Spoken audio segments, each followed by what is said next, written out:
তো হ্যালো বন্ধুরা, good morning. তোমরা সবাই কেমন আছো? আশা করি ভালোই আছো। তো যশোদা দাস 93 চ্যানেলে তোমাদের সবাইকে জানাচ্ছি স্বাগত। তো দেখো, আমি সকাল সকাল ঝাড়ু পোছা শুরু করে দিয়েছি। মাকড়সার জালে ঘর একদম ভর্তি হয়ে গেছে। আর আমার মেয়ে পেন্টিং করে রেখেছিল, বলছিল মা এটা কী করবে? তো আমি বলছি ওকে যে আমি ফেলে দিই। তো বলছে ফেলে দাও। ফেলে দিয়ে আমি পুরো একদম পরিষ্কার করে দিচ্ছি ঝাড়ু নিয়ে। তো আমার মেয়ে আমাকে ভিডিও করে দিচ্ছে যে মা সকাল সকাল তুমি একই কাণ্ড শুরু করে দিয়েছো। তা আমি ভাবলাম আজকে একটু ফ্রি আছি, তাই মনা ঘরটা ঝাড়ু দিয়ে দিই, পরিষ্কার করে নিই। মাকড়সার জালে ভর্তি হয়ে গেছে একদম। তো তাই আমি ঘরটা আজকে পরিষ্কার করছি। তারপর কি কি করি তোমরা দেখতে থাকো। আমার বর আমার ছেলেকে নিয়ে স্কুলে গেছে, আর এখানে আলু কেটে রেখে গিয়েছে ধুয়ে। তো এগুলো আমাকে প্রেসারে দিয়ে সেদ্ধ করতে হবে, ফুচকার জন্য আলু তৈরি করতে হবে। তো এখানে আমি আলুগুলো প্রেসারে দিয়ে দিচ্ছি। পরিষ্কার আছে একদম, প্রেসারে দিয়ে জল দিয়ে আমি বসিয়ে দিব। আর এখানে রেখেছি লঙ্কার বোটা ছাড়িয়ে, শুকনো প্লাস কাঁচা লঙ্কা, যেটা সেদ্ধ করে পেস্ট বানানো হবে ফুচকার জল প্লাস আলুর জন্য। ফুচকাতে অবশ্যই লোকেরা অনেক ঝাল, বেশি ঝাল পছন্দ করে। আর এখানে দেখো দুটো প্রেসারে আমি বসিয়ে দিয়েছি কুকারে আলু, আর এখানে রাখা আছে লঙ্কা, যেটা সেদ্ধ করতে হবে। তো এদিকে ভাত, আলুর অনেক কিছু ছিল। তো আমি এদিকে গরুটাকে দিয়ে দিলাম খাবার জন্য। তো খাচ্ছে, আমি আবার মোবাইলটা নিয়ে চলে এসেছি ভিডিও করতে। তো আমার খাওয়ানো শেষ, এখন আমি বাড়ি যাচ্ছি। তো দেখো বাড়িতে এসে আলু, মটর, ছোলা, লঙ্কা সব আমার সেদ্ধ হয়ে গেছে। তো এগুলো রেডি করে আমি চান করে একটু পূজা করতে বসেছি। তো পুজো করছি আমি এখন।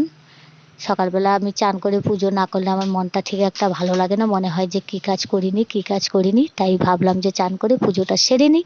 তো আমি এখানে দেখো পুজো করছি।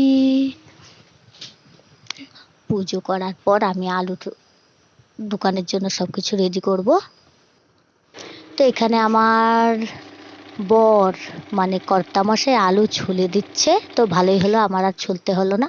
আর এদিকে দোকান প্রায় রেডি। এখানে রয়েছে শসা, পেঁয়াজ, যা আমাকে কাটতে হবে। আর এখানে তেঁতুল ভিজিয়ে দেওয়া হয়েছে। তো তেঁতুল ভিজিয়ে তো দিতেই হবে, নইলে আবার টকটা ছাড়বে না। আর এদিকে দেখো হলো রয়েছে নানান রকমের সস, চাটনি। তো আমি লেগে পড়ি কাজে, তোমরা দেখতে থাকো আমি কি করছি। এই যে দেখো, এখানে তেঁতুলকে একদম চটকানো হচ্ছে, যেভাবে ফুচকা চবানো হয় সেইভাবে তেঁতুলকে চটকানো হচ্ছে। আর ওর ছিবড়েগুলো ফেলে দিতে হবে।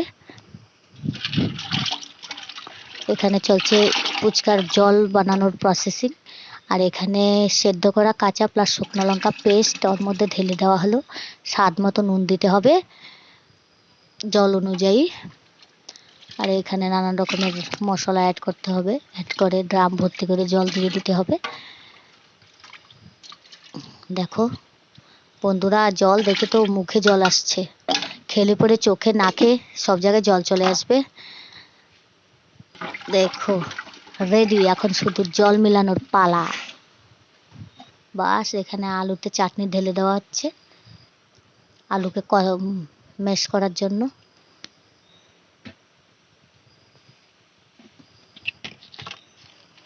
এই তো ছোলা,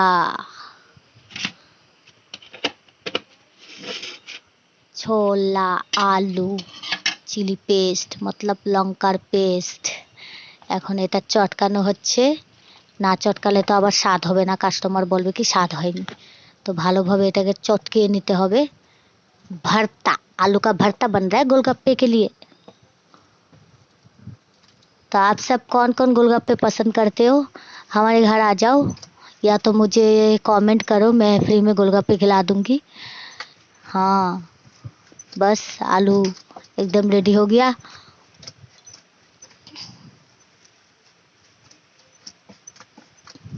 एकदम रेडी, यहाँ पे चटनी सस सब कुछ रेडी हो गया।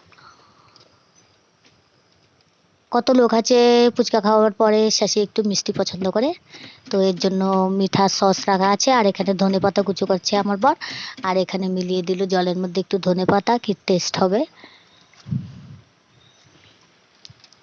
এটাকে দেশি ধনেপাতা, এটা আমাদের বাগানে আছে দেশি ধনেপাতা।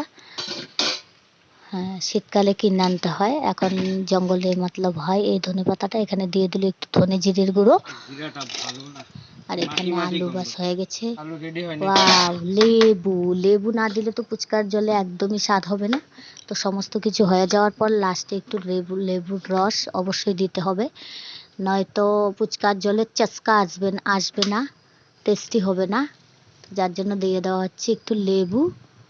এখন কমপ্লিট হয়ে গেছে, একদম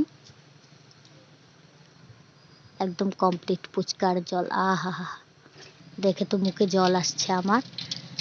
আর কি জানি কার কার জল আসছে জানি না, আমার মুখে জল চলে আসছে। আর আমার বলছে একটু টেস্ট করে বলো তো কেমন হয়েছে, লবণ ঝাল সব ঠিক আছে তো।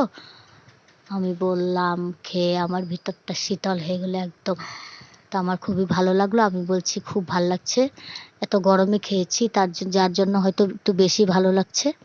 প্রচণ্ড গরম লাগছে আমার, আর ফুচকার জলটা খেয়ে খুবই ভালো লাগলো। বললাম যে টেস্টি হয়েছে। কমপ্লিট হয়ে গেছে, জল রেখে দাও। আর আমি এদিকে এখন পেঁয়াজ শসা কুচিয়ে দিচ্ছি, যেগুলো ডাব্বার মধ্যে ভরে নিয়ে যেতে হবে, কিন্তু দোকানে কাস্টমার যখন চলে আসে তখন কাটার সময় হয় না। তো আমি এগুলো কেটে রেডি করে দিচ্ছি। এই দেখো আমার পেঁয়াজ শসা কাটা হয়ে গেছে, পুরো রেডি, একদম পেঁয়াজ কুচি সব কাটা শেষ। এখন এদিকে আছে আলু, এদিকে আছে জল, যেটা প্যাকিং করা হয়ে গেছে আর দেখানো যাচ্ছে না। তো এখন আমি ঘরে চলে যাব আমার বরের জন্য পান বানাতে। তো এখানে আমি দুটো পান বানিয়েছি, একটা আমার জন্য একটা আমার বরের জন্য, কেননা উনি পান খেতে খেতে বাড়ি থেকে বের হয়। তো আমি দুটো পান বানিয়ে দিয়েছি, একটা ওনার জন্য একটা আমার জন্য। তো দেখো আমার বর পান খেয়ে দোকান নিয়ে চলে যাচ্ছে বাজারে।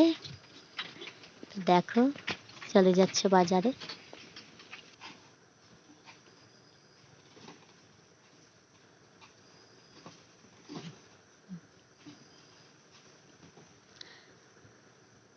এদিকে আকাশটাও মেঘ করছে প্রচণ্ড, মনে হচ্ছে খুব জোর বৃষ্টি নামবে। তো জানি না কি হয়, বৃষ্টি হলে তো মুশকিল হয়ে যাবে। আমারও অনেক কাজ পড়ে আছে বাড়িতে, এলোমেলো সব কিছু গুছোতে গাছাতে হবে। তো দেখো এদিকে পুরো হারা ভরা হয়ে আছে, আর এদিকে আমার কাপড় চোপড় শুকোচ্ছে, সেটি ঘরে নিতে হবে, বৃষ্টি হবে মনে হচ্ছে এখনই।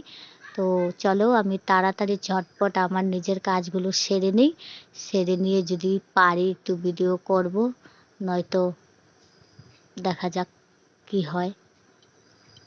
তো আজকের জন্য আমার ব্লগটা টাটা।